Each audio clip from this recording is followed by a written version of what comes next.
আমল করে যারা। শর্তটা কি? রোজা রাখবা, ঈমান থাকতে হবে। শর্তটা কি? রোজা রাখবা, আল্লাহর সন্তুষ্টির জন্য রাখতে হবে। যদি তোমার ঈমান না থাকে, তুমি যদি শিরিক করো, তুমি যদি কুফরি করো, তুমি যদি নেফাকি করো, তুমি যদি বিদআতে আকবার করো বা আকীদাগত বিদআত যেটা জঘন্য, তুমি ঈমান ধ্বংসকারী বিদআতে লিপ্ত হও, এই শিরিক, কুফর, নেফাক, বিদআতরত অবস্থায় তুমি রোজা রাখলেও তোমার পাপ ক্ষমা হবে না। তুমি যদি রিয়া, সুমআ, মানুষকে দেখানোর জন্য, মানুষকে শোনানোর জন্য, মানুষের সমালোচনা থেকে বাঁচার জন্য তুমি যদি আমল করো, তাহলে তোমার এই আমল যতই সুন্দর হোক, এই আমল দিয়ে তুমি পরকালে আল্লাহ থেকে নেকিও পাবা না, আর দুনিয়াতে ক্ষমাও পাবা না। তাহলে আমরা এ হাদিস থেকে অপোজিট দুইটা শিক্ষা নিতে পারি। অপোজিট শিক্ষা কি? এক নম্বর পজিটিভ শিক্ষা, আমরা সিয়াম রাখবো ঈমানের সাথে। অপোজিট শিক্ষা কি? ঈমান এর সাথে তো রাখবো, ঈমান ধ্বংসের যে কারণ শিরিক, তার সাথে কোনো আপোষ করব না। ঈমান ধ্বংসের যে কারণ কুফর, আমরা কুফরিতে লিপ্ত হব না। ঈমান ধ্বংসের যে কারণ নিফাক মানে মুনাফিক, এই কর্ম থেকে আমরা বিরত থাকব।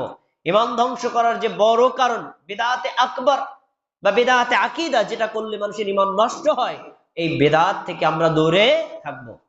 যদি আমরা শিরকও করি, কুফরিও করি, আবার নেফাকেও লিপ্ত হই, বেদাতেও লিপ্ত হই, সাথে সাথে রোজা রাখি, এই রোজায় দুনিয়াবি ক্ষমাও তো হবে না, আখিরাতে মুক্তিও হবে না।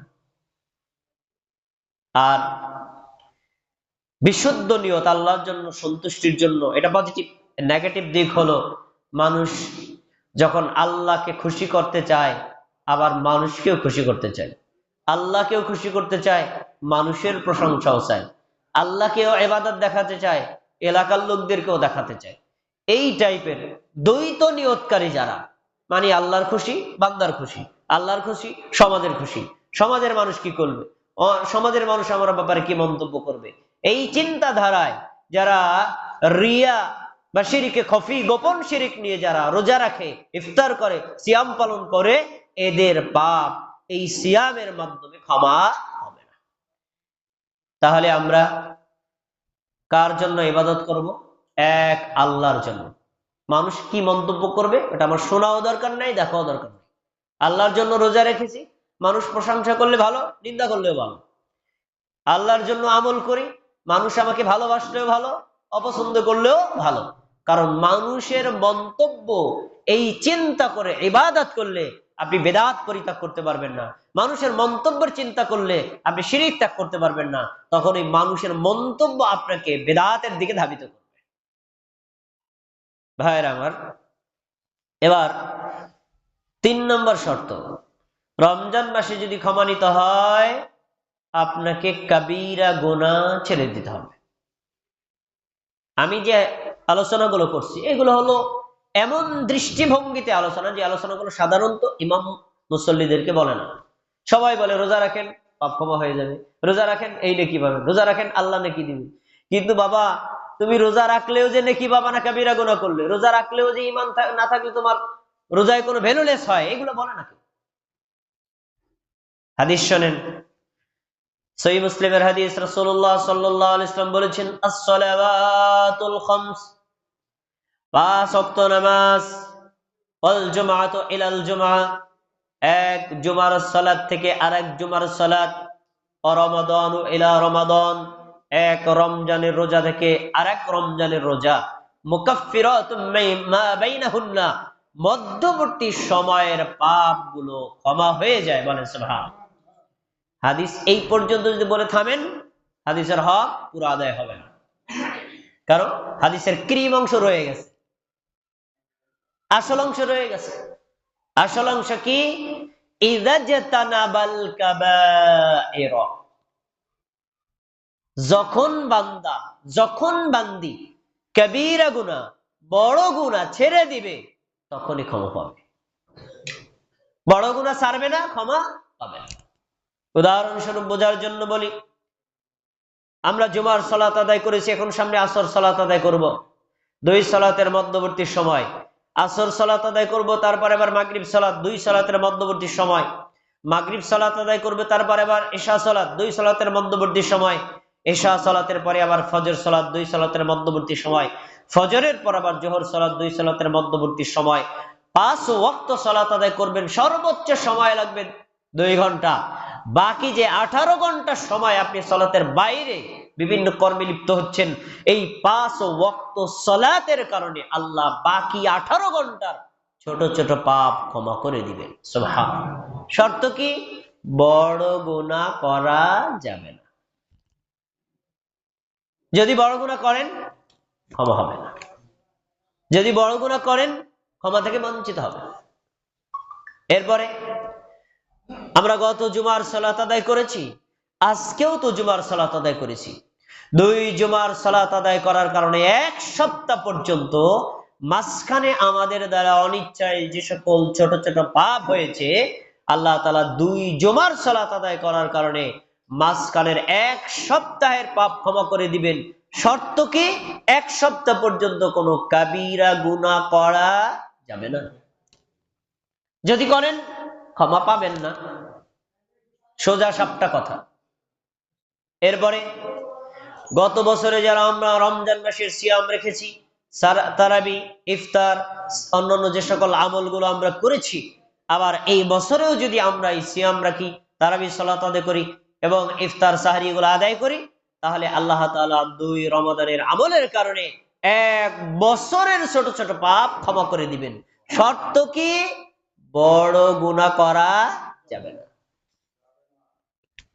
এটাই হলো আসল।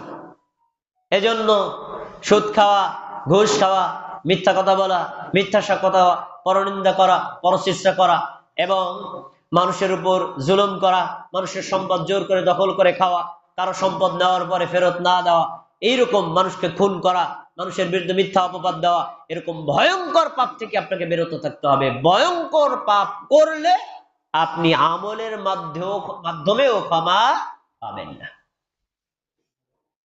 এবার একটা কথা শুনেন, রমজান মাসে আপনি যে সকল আমলগুলো করেন, প্রত্যেকটা আমল, হোক সেটা ফরজ, হোক সেটা সুন্নাত, হোক সেটা মুস্তাহাব, হোক সেটা ওয়াজিব, একদম ছোট থেকে ছোট যে সকল আমল হোক, প্রত্যেকটা আমলেই করতে হবে সুন্নাত সম্মত তরিকায়, রাসূলুল্লাহ সাল্লাল্লাহু আলাইহি ওয়াসাল্লাম সাহাবীদের দেখানো তরিকায়। আল্লাহর রাসূল এবং রাসূলের সুন্নাত বা সাহাবায়ে কিরামদের সুন্নাতের বাইরে অন্য কোন সিস্টেমে করলে হবে না। যদি করেন তাহলে এটা হবে বিদআত। শুনে রাখেন, আকবারুল কাবাইর, বড় বড় পাপ যেগুলো আছে, আকবারুল কাবাইরের মধ্যে 7টা পাপ একটা হাদিসে উল্লেখ করা আছে। শিরিক করা, মিথ্যা সাক্ষ্য দেওয়া, অন্যকে খুন করা, এই কতগুলো 7টা পাপ আছে। এই 7টা পাপের পরেই কাবিরা গুনাহগুলোর মধ্যে একটা বড় গুনাহ হলো বিদআত করা। রমজান মাস আমলের মাস, রমজান মাস বিদআত বর্জনের মাস। আমল থাকে যেখানে, বিদআতও থাকে সেখানে। রমজান মাসে আমরা অনেকে আমল করি, আমলের সাথে বিদআতও করি, যার ফলে ওই আমল আপনাকে গুনাহ ক্ষমা করতে দেবে না, আখিরাতে নেকিও হাসিল করতে দেবে না। এজন্য আপনি এই রমজান মাসে আমল তো করবেন, বিদআত গুলোকে বর্জন করবেন, কোন বিদআতে শামিল হওয়া যাবে না। প্রশ্ন, রমজান মাসে কি আমরা বিদআত করি? হ্যাঁ করি, অনেক করি। সবগুলো বললে তো আবার সমস্যা, তাহলে বলবেন আপনারা বয়ান করা লাগবে না, মাদারীপুরের লোক আস্তে রওনা দেন। সবগুলো বলবো না, কিছু তো বলা লাগে, নাহলে তো বয়ানের হক আদায় হবে। রমজান মাসে আমরা বিদআত করি, সুন্নাতকে উঠায় দিয়ে তদের স্থলে আমরা বিদআত বসাইছি। শুনুন, রমজান মাস একটানা 30 বা 29 দিন রোজা রাখা ফরজ। এই রোজার জন্য আপনাকে সাহারি খেতে হয়। সারা বছর আপনার জন্য ফরজ না, এই জন্য আপনি নিয়মিত ভোরবেলায় ওঠেন না, যার ফলে হঠাৎ করে এক মাসে একটা মানুষ প্রতিদিন যথাসময়ে সাহারি খেতে উঠতে পারে না। এজন্য ভোরবেলায় মানুষকে ডাকার জন্য, মানুষকে জাগানোর জন্য আল্লাহর রাসূল কোনো ব্যবস্থা রাখছেন নাকি রাখেন নাই? কি বুঝেন নাই মনে হয় কথা? ডাকানোর কোনো ওঠানোর কোনো ব্যবস্থা আছে নাকি? নাই। রাসূল কি রেখে গেছেন? আযান। কি রেখে গেছেন? আযান। সাহারির জন্য আযান। কষ্টের কথা শুনবেন, সাধারণ মানুষ বাদ দেন, আমাদের দেশে অনেক মুফতি মাওলানা জানে না যে সাহারির জন্য আযান দেওয়া যায়। অথচ এটা একটা প্রতিষ্ঠিত সুন্নাত, এস্টাবলিশ সুন্নাত, নট হঠাৎ করে আসছে, প্রতিষ্ঠিত সুন্নাত। এখন সুন্নাত নাই, ওই জায়গা কি ফাঁকা আছে? না, আছে, বেদাত আসছে। কে? ওই যে সাহারির জন্য ডাকাডাকি করা হয়, মাইকে সাইরেন বাজানো হয়, গজল বাজানো হয়, কোরআন তেলাওয়াত করানো হয়, মানুষকে ডাকানোর জন্য। দেখবেন আশেপাশে 4-5টা মসজিদে 4-5টা মাইকে গজল ছেড়ে দিছে, ওই মুহূর্তে আপনি তাহাজ্জুদের নামাজ পড়তেছেন, তাহাজ্জুদের নামাজ আপনার সব গেছে ফাঁকা, কারণ সব মাইকে টাইনে নিয়ে যায় মনোযোগ। এমনটা কি হয় নাকি হয় না? কেন হয়েছে? সুন্নাত না জানার কারণে। কেন হয়েছে? সুন্নাতের স্থানে বেদাত বসার কারণে। এই জন্য রাসূল সাল্লাল্লাহু আলাইহি সাল্লাম এই সুন্নাত, এটা আরো 1450 বছর আগে বলে গেছেন। নবী সাল্লাল্লাহু আলাইহি সাল্লাম বলেছেন, ইন্না বিলালান ইউআযযিনু বিলাইলিন ফাকুলু ওয়াশরাবু হাত্তা ইউনাদিয়া ইবনে উম্মে মাকতুম। সহিহ বুখারী হাদিস নম্বর 617। নবী সাল্লাল্লাহু আলাইহি সাল্লাম বলেছেন, সাহাবীরা আমার শোনো, রমজান মাসে বেলাল আযান দেয় ভোরবেলায়, আব্দুল্লাহ ইবনে উম্মে মাকতুম আযান দেয় ভোরবেলায়। বেলাল যখন আযান দিবে তখন খাবার চালায়া যাবা। তিনি আযান দিচ্ছেন কেন? মানুষকে ঘুম থেকে উঠিয়ে সাহারি খাওয়ার জন্য, সাহারি খাওয়া বন্ধ করার জন্য না। আর আব্দুল্লাহ ইবনে উম্মে মাকতুম মন্দ সাহাবী, তিনি যখন আযান দিবেন খাবার স্টপ করে দেবেন, তার মানে তিনি দিচ্ছেন ফজরের আযান। তাহলে রাসূলের জামানায় সাহারির জন্য কি ছিল? আযান। আমরা সাহারির জন্য আযান দেই না, সুন্নাত হারিয়ে গেছে। আচ্ছা ধরলাম আপনি একটা সুন্নাত পালন করেন না, কিন্তু তদস্থলে বেদাত বসাইছেন, এটা তো সমস্যা। তাহলে সাহারির জন্য আযান দেওয়া সুন্নাত, নবী সাল্লাল্লাহু আলাইহি ওয়াসাল্লাম স্পষ্ট প্রমাণ করে বলে গেছেন। এবার একটা প্রশ্ন আপনারা আমার করবেন, যদি সাহারির জন্য আযান দেয় তাহলে তো এলাকার সব লোক লাঠি লোটা লইয়া মুয়াজ্জিনে ফিরাইতে হবে। কি লিগাইব? হেই মিয়া, তুমি আযান দিছো, আমরা মনে করছি ফজর আযান দিছো, খাবার সব বন্ধ করে দিছি, কিন্তু তোমার আধা ঘন্টা পরে যেবার ফজরে আযান দিল, এখন কেমন হইলো? আমাকে খাওয়াও গেছে। সহজ আছে এটারও উত্তর আছে। এর উত্তর কি? ফজরের আযানের মধ্যে আস-সালাতু খায়রুম মিনান নাওম থাকবে, সাহারীর আযানের মধ্যে আস-সালাতু খায়রুম মিনান নাওম থাকবে না। একবারে স্পষ্ট। আস-সালাতু খায়রুম মিনান নাওম যখন বলবে, বুঝবেন এটা ফজরের আযান, খাবার বন্ধ করতে হবে। আর আস-সালাতু খায়রুম মিনান নাওম যখন বলবে না, তখন এটা সাহারীর আযান, তাহাজ্জুদের আযান, ভোর রাত বেলায় আল্লাহকে ডাকার আযান। ওই আযান শুনলে খাবার বন্ধ করা যাবে। তাহলে এটা ছিল কি? সাহারীর জন্য ডাকার আযান। আমি যে কথাটা বুঝাতে চাইলাম, আজকে থেকে তাহলে আপনাদের মসজিদে সাহারীর আযান দিয়ে দেন, এটা বুঝাইতে চাইছি না, এটা বুঝাতে চাইনি। বুঝাতে চাইছি আপনি সুন্নাত পালন করেন না, কিন্তু তদস্থলে বেদাত করলেন কেন? করেছেন, রমজান মাসে ক্ষমা স্টপ, ক্ষমা পাবেন না। একটা সুন্নাত একজনে পালন করতে পারে না, ধরেন ওযুর সময় মিসওয়াক করা সুন্নাত, আপনি যদি মিসওয়াক করতে না পারেন, সুন্নাতে নাকি পাবেন না। কিন্তু যদি মিসওয়াকের জায়গায় আরেকটা বেদাত বসান, তখন কি হবে? তখন তো সুন্নাতের নাকি পেলেন না, পাল্টা গুনাহ নিলেন। আমরা সুন্নাত পারি না, কিন্তু বেদাত কেন করব? বেদাত থেকে বিরত থাকবো। বর্তমান সময়ে এত প্রযুক্তি আসার পরেও তো ডাকাডাকি কোনো প্রয়োজন মনে করে না। আমার জানা মতে একজন ভিক্ষুকের ঘরেও 2টা মোবাইল থাকে। ধনী মানুষ বাদ দেন, তাহলে মোবাইলে কি অ্যালার্ম দিয়ে জাগ্রত হওয়া যায় না? যায় তো। কেন আমরা ওদিকে যাব? এই জন্য সুন্নাতের মধ্যে থাকেন, সুন্নাতের মধ্যেই কল্যাণ, বেদাতের মধ্যে অকল্যাণ। ভাইরা আমার, সুন্নাতের মধ্যে অটল অবিচল থাকতে হবে। আমরা এটাকে কেন গুরুত্ব দিই? গত কয়েকদিন আগে আমি এক এলাকায় বয়ান করতে গেছিলাম। বয়ান শেষে মসজিদ কমিটির সদস্যরা বলছে, ভাই আপনারা শুধু সুন্নাত আর বেদাত করেন, বেদাত বেদাত করেন। এই বেদাত করে মানুষদেরকে পিতিষ্ঠা বানায় দিচ্ছেন, মানুষ এখন ইবাদতের দিকেও ধাবিত হয় না। এইগুলো একটু না বলে মানুষ একটু আমলের দিকে টাকা যায় না। কথা তো সুন্দর, কথা কি খারাপ? ভালো। তাহলে আমরা কি মানুষকে ভালো কাজের দিকে ডাকি না? ডাকি। ভালো কাজের দিকে ডাকার পাশাপাশি ভালো কাজের মধ্যে যে মন্দ তা বর্জন করতে শিখাতে হবে।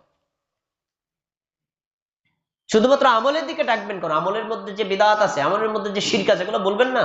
তাহলে মানুষ কোনটা আমল আর কোনটা নট আমল কিভাবে বুঝবে? এটা বলতে হবে। কেন আমরা সুন্নাতকে এত গুরুত্ব দেই, কেন আমরা বেদাতকে বর্জনের ব্যাপারে এত শক্ত করে বলি, একটা হাদিস আমি আপনার সামনে পেশ করবো, তাহলে আপনি বুঝতে একদম ক্লিয়ার বুঝে যান। আর মাথার মধ্যে যদি গোবর থাকে তাহলে বুঝবেন না। আর গোবরের মিনিং হলো পূর্ববর্তী লোড করা কোনো বেদাত থাকলে সুন্নাত বোঝা যায় না, ওগুলো বাদ দিতে হবে। কিভাবে বুঝবেন দেখেন, রমাদান মাস, এই মাসে 11টি আমল আছে, তার ভিতরে একটি আমল হলো ইফতার করা। কথাগুলো খেয়াল করে শুনতে হবে। ইফতার করা, ইফতার করা সুন্নাত।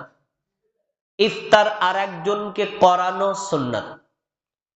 যে আরেকজন মুসলিমকে ইফতার করাবে, নবী সাল্লাল্লাহু আলাইহি ওয়াসাল্লাম বলছেন যে ব্যক্তি ইফতার করাইলো, যাকে করাইছে সে সারাদিন সিয়াম রেখে যে নেকি পাবে, যে ইফতার করাইছে সে ওই সিয়ামকারী ব্যক্তির পূর্ণ নেকি পেয়ে যাবে। সুবহানাল্লাহ। এই হাদিস বললেও বিপদ। কেন বিপদ? এই জন্য আমার মা বোনেরা কারো বাসায় ইফতার করতে চায় না। বন্ডিত বাসায় আমি ইফতার করবো না। কে? আমি সারাদিন কষ্ট করে যে নেকিগুলো পাইছি, তুই তো সব লয়ে যাবি, আমি তো ফাঁকা। এরকম অনেক মা বোন মনে করে। আল্লাহর ভান্ডার কি কম আছে নাকি? এই জন্য নবী ভেঙ্গে দিচ্ছেন, যে ইফতার করলো আর করাইলো, সিয়ামের নেকির দিক থেকে আল্লাহ কাউকে কম দিবেন না। যে সিয়াম রাখছে তাকেও পূর্ণ নেকি দিবেন, যে ইফতার করাইছে আল্লাহ তাকেও পূর্ণ নেকি দিয়ে দিবেন। সুবহানাল্লাহ। এখন আমি হাদিস বলছি ভিন্ন একটা কারণে। ইফতার করানো সুন্নাত, ইফতার করাও সুন্নাত, কিন্তু ইফতার করা আর করানোর চাইতে ইফতার তাড়াতাড়ি করা আরো গুরুত্বপূর্ণ সুন্নাত।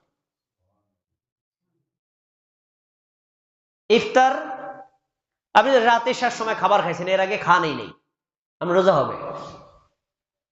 কিন্তু দেরি করে ইফতার করা, এটাতে ভয়ঙ্কর ক্ষতি হবে, যে ক্ষতি শুধু আপনার ব্যক্তির উপর না, সারা বিশ্বব্যাপী প্রভাব পড়ে।